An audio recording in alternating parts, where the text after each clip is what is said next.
The old toolbox sat on my kitchen table, covered in decades of garage dust, a rusted relic of my childhood and, surprisingly, my inheritance. My father had left it to me after his passing, a small, seemingly insignificant box from his years at Anderson Precision Manufacturing. While my brother Marcus inherited the company, the empire, the boardroom. I received this. At least he thought of you, my sister Rachel offered kindly. Even if it's just old tools. I ran my fingers over the worn latches, each touch unlocking a memory. Dad had spent more time with this toolbox than with us, his children. He was always tinkering late into the night, immersed in what Mom used to call something special. Rachel checked her watch and nudged me. Come on, Emma. Marcus' celebration. Dinner starts in an hour. Mom will lose it if we're late. Go ahead, I said. I just need a minute. After she left, I took a deep breath and flipped the latches open. The scent hit me immediately: machine oil, steel, the smell of Dad's workshop. The tools were arranged meticulously, just as he always kept them. But something felt off. The bottom of the box seemed shallow. I pressed along the edges until I found a hidden catch. A soft click. The false bottom popped open. Beneath it lay a leather portfolio and a folded handwritten note. Emma, you always understood not just how things work but why they work. Marcus sees machines as money. You see them as possibility. Enclosed are my real life's work patents, designs, innovations I never gave to the company. They're yours. Now, use them wisely. My hands trembled as I opened the portfolio. Inside were technical drawings, prototype sketches, and most importantly, filed patents under Dad's personal name. Not the company's. Revolutionary designs, cutting-edge concepts. He'd hidden them from the very company he helped build. My phone buzzed. It was Mom.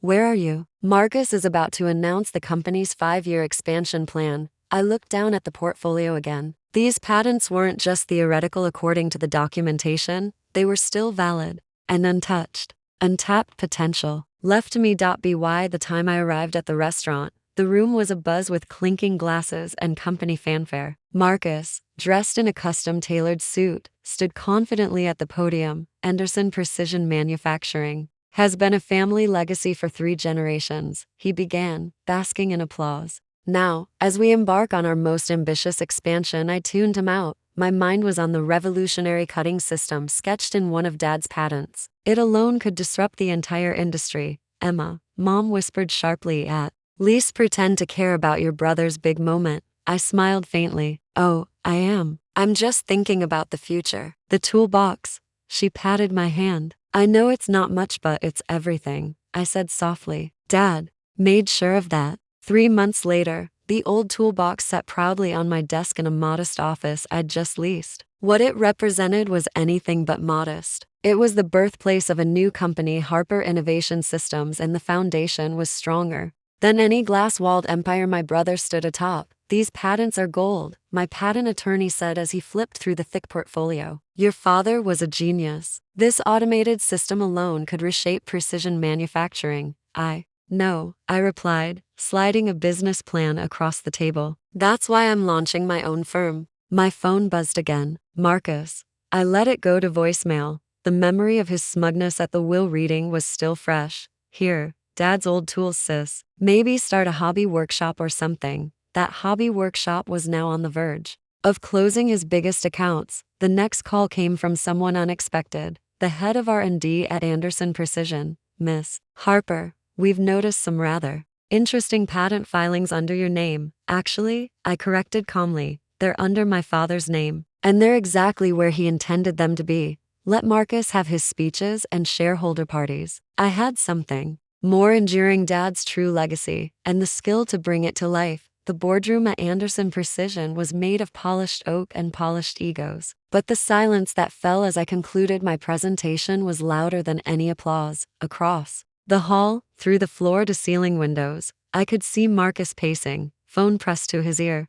His composure was slipping. I turned back to the room. To summarize, I clicked to the final slide. Harper Innovation Systems will begin production next month using these patented processes. We'll deliver precision components at half your current cost. This is absurd, sputtered Gerald Thompson, the company's long-standing CFO. These are clearly company patents. They were filed under Robert Harper's personal name. My lawyer interjected, sliding documentation. Across the table, filed without company resources, legally transferred to Emma Harper upon his passing. But Robert was our head of innovation, Gerald insisted, and my father, I said simply, who clearly knew exactly what he was doing when he hid these designs in that toolbox. The boardroom doors slammed open. Marcus stormed in, face flushed and jaw clenched. This is a joke, right? Some kind of petty revenge? Because Dad left you his old tools? Without a word, I reached into my briefcase and pulled out the very toolbox he mocked. I placed it on the table between us. You mean this? I asked. The one you laughed at? Let's open it together. I'd love to show you what Dad actually left me. A younger board member leaned forward, eyes scanning the presentation. These automation processes. She murmured, they're years ahead of anything we've got. I know, I replied. Dad was always working late, always on something special. Mom used to say that. I turned to Marcus. But you wouldn't know, would you? You were too busy perfecting your golf swing and climbing the corporate ladder to get your hands dirty. Marcus's voice cracked. I was learning how to run a business. No, Marcus. You were learning how to maintain one. Dad understood the difference. I gathered my papers. Our first contracts are signed. Major manufacturers, ones you've been courting, are switching to us. Turns out they prefer actual innovation over family nameplates. You can't do this to us, Gerald said, desperate. This is your family's company. I laughed under my breath. Family? When I applied to R&D after college, Marcus told me the shop floor was no place for girls. When I pitched modernizing our systems, the board said I didn't understand tradition. Well, I said, turning toward the exit. Dad understood both tradition and innovation. He just left the latter to someone who could carry it forward. Just then, Marcus's assistant burst in. Searchin Manufacturing just called. They're canceling, switching to a new supplier with more advanced tech. I checked my watch. Right on schedule. That would be Harper Innovations' first major client. I paused at the door. Remember last Christmas, Marcus? When you said I should start a hobby workshop with Dad's tools? He nodded, pale and speechless. Well, that hobby workshop just cost you your biggest client. Imagine what it'll do next. Later that night, as the city buzzed beyond my office windows, I reviewed supplier contracts and investor proposals. The toolbox sat in a glass case on my wall, now not hidden, not dusty but honored. A symbol not of inheritance, but of intent. The phone rang. Mom.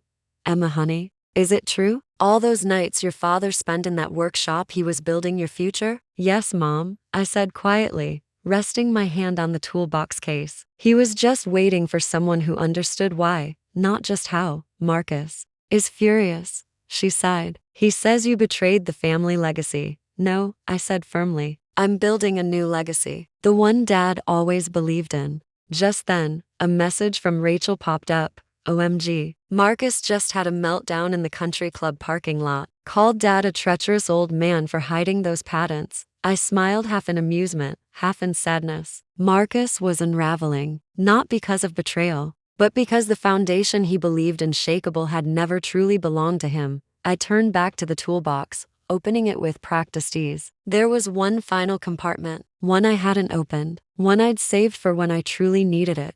Inside, a stack of design documents, even more advanced than the last set. A note. Emma, by now, you've proven what real leadership looks like. They'll try to buy you out, merge you, make you small. Don't let them. You're not just my daughter. You're my successor. Dad, I sat still for a long moment, reading the words again. Not just a daughter, a successor. Not just given a seat at the table but handed the blueprint to build a better one. 6 months passed. Inside the pristine manufacturing facility of Harper Innovation Systems, automated machines hummed in perfect rhythm, executing systems Dad designed decades ahead of his time. Each machine ran cleaner, faster, and more accurately than anything on the market. Miss Harper, Sarah, my assistant, appeared at my office door. Anderson Precision's stock dropped another 15% this morning. Your brother is downstairs again. 4th visit this week? Yes. He says it's a family proposal. I looked through the glass at the buzzing floor. Let him in, I said. Marcus entered moments later, creased suit, dark circles under his eyes, and none of the confidence he once wore like armor. This place, he breathed, staring out at the factory. It's incredible. It's what happens, I said, when you understand technology instead of just managing it. He sat down heavily. Emma, we're losing contracts. Parker Industries just gave us a termination notice. Chin was only the beginning. Even the board is turning on me. I offered nothing but silence. I'm here to propose a merger. He said finally. Anderson Precision acquires Harper Innovation. We bring the old and the new together. Let me guess, I said calmly. You remain CEO of the merged company? It makes sense. I raised an eyebrow. Like how it made sense when you rejected every single modernization proposal I submitted? When you said the floor was no place for a woman who'd never built a real machine. He had no defense. Before he could stammer a reply, Sarah stepped in again. Miss Harper, the Mitchell contract is ready for signature. Also, your mother's here. Mom stood in the doorway, hesitant. I hope I'm not interrupting. Perfect timing, I smiled. Come, Mom, let me show you what Dad really built. We walked the factory floor together, rows of fully automated systems, robotic arms, integrated AI controls, energy efficient, self-correcting, flawless. Robert built this? She whispered, touching one of the cutting machines. My God, he really was working on something special. He was building the future, I said. A future that values innovation over legacy, understanding over inheritance. Behind us, Marcus trailed like a ghost of a fading empire. He tried once more. Emma, this company, it's your legacy too. No, I said, stopping. Anderson Precision was your inheritance, safe, static, traditional. This, I gestured to the buzzing innovation all around. This is my inheritance. The revolution Dad knew was coming. The one he trusted me to lead. His voice was quiet. The board votes tomorrow on whether I stay CEO. I know. I slid a tablet across the table to him. Here's something to share with them, Harper. Innovation just signed contracts with 3 aerospace companies. Companies that used to be yours. That evening, as twilight bathed the city in amber light, I stood alone in my office, the factory humming steadily below. My reflection in the glass stared back stronger, clearer, no longer in the shadow of anyone's legacy. I reached for the toolbox in its glass case and opened the final hidden compartment. Inside was a sealed envelope and a set of blueprints labeled in Dad's neat, familiar script. Comes V7 quantum measurement system. The design was years ahead of its time again. My breath caught as I realized what he'd done. He hadn't just left me his ideas. He'd saved his most revolutionary one for the moment I would need it most. The envelope held a legal document, a signed, witness transfer of rights, the Anderson name itself to me, triggered only if the company leadership ever changed. It was poetic. Marcus had lost not just the company but the name. The board meeting the next day made it official. Headlines swept across every major industry outlet. Anderson family loses control after 75 years. Tech visionary Emma Harper named new CEO. I sipped my coffee as the sunrise gleamed off our solar-paneled roof. Another of Dad's silent innovations finally activated. Sarah walked in, smiling. Rachel's here. You might want to see this. She handed me a tablet showing security footage. Marcus being escorted out of Anderson Precision's headquarters. A cardboard box in his arms. His suit disheveled. His pride crumpled. Where's he going? I asked as Rachel entered behind her. Mom's, Rachel said with a shrug. He can't face his country club friends. Told her you destroyed his life. I looked down at the simple, machine component on my desk, one of the parts from our new quantum system. No, Dad's innovations destroyed his illusion. There's a difference. Just then, my factory manager burst in. Miss Harper, the quantum system, it's working better than we projected. Our aerospace clients want to double their orders. Rachel blinked. Quantum measurement? That's what Dad was working on. Part of it, I said, unlocking the drawer below the toolbox. But this, I unfolded the final designs. This is the real masterpiece. Why didn't he patent it? Rachel asked, in her voice. He did, I said, pointing to the date. 3 days before he passed away, and 1 day after he gave me the toolbox. Rachel's breath caught. He knew Marcus would never understand. I nodded. He knew the board would call it too radical. He left it for the one person who spent summers learning metallurgy instead of perfecting golf swings. A new email pinged on my screen. Subject: collaboration proposal from Dr. Helen Chin. She had once tried to modernize Anderson Precision but was shut down by Marcus years ago. Ready to discuss collaboration. Your father's designs could revolutionize both our companies, Sarah returned just then. Anderson's family lawyer is here. Says there's an issue with the will. I sighed. Let me guess Marcus found some vague clause about shared family assets? The lawyer stepped forward, holding a black envelope. Actually, Miss Harper, this is from your father, to be opened only if the Anderson leadership ever changed hands.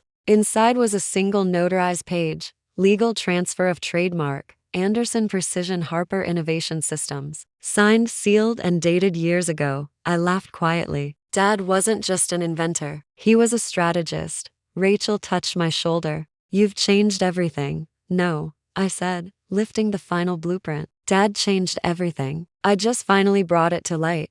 1 year later, the Harper Innovations facility was now a global beacon of manufacturing tech. Quantum systems, AI integrated assembly lines, energy neutral plants. Dad's work had seeded the revolution. I had nurtured it, grown it, scaled it beyond anything Marcus or the board could ever have envisioned. In the main lobby, the old toolbox sat under a spotlight, displayed like a crown jewel. A plaque beneath it read, "The future was always inside. Someone just needed to open it." I got up to address a room full of young engineers, many of them women, many of them overlooked elsewhere. My father left me tools, I said, but more importantly, he left me faith. Faith that understanding matters more than status, that building matters more than inheriting. There was a time I wanted to belong to Anderson Precision. Now, I realized I had surpassed it. I hadn't just taken the torch. I had forged a new one, hotter and brighter, one that would never dim again.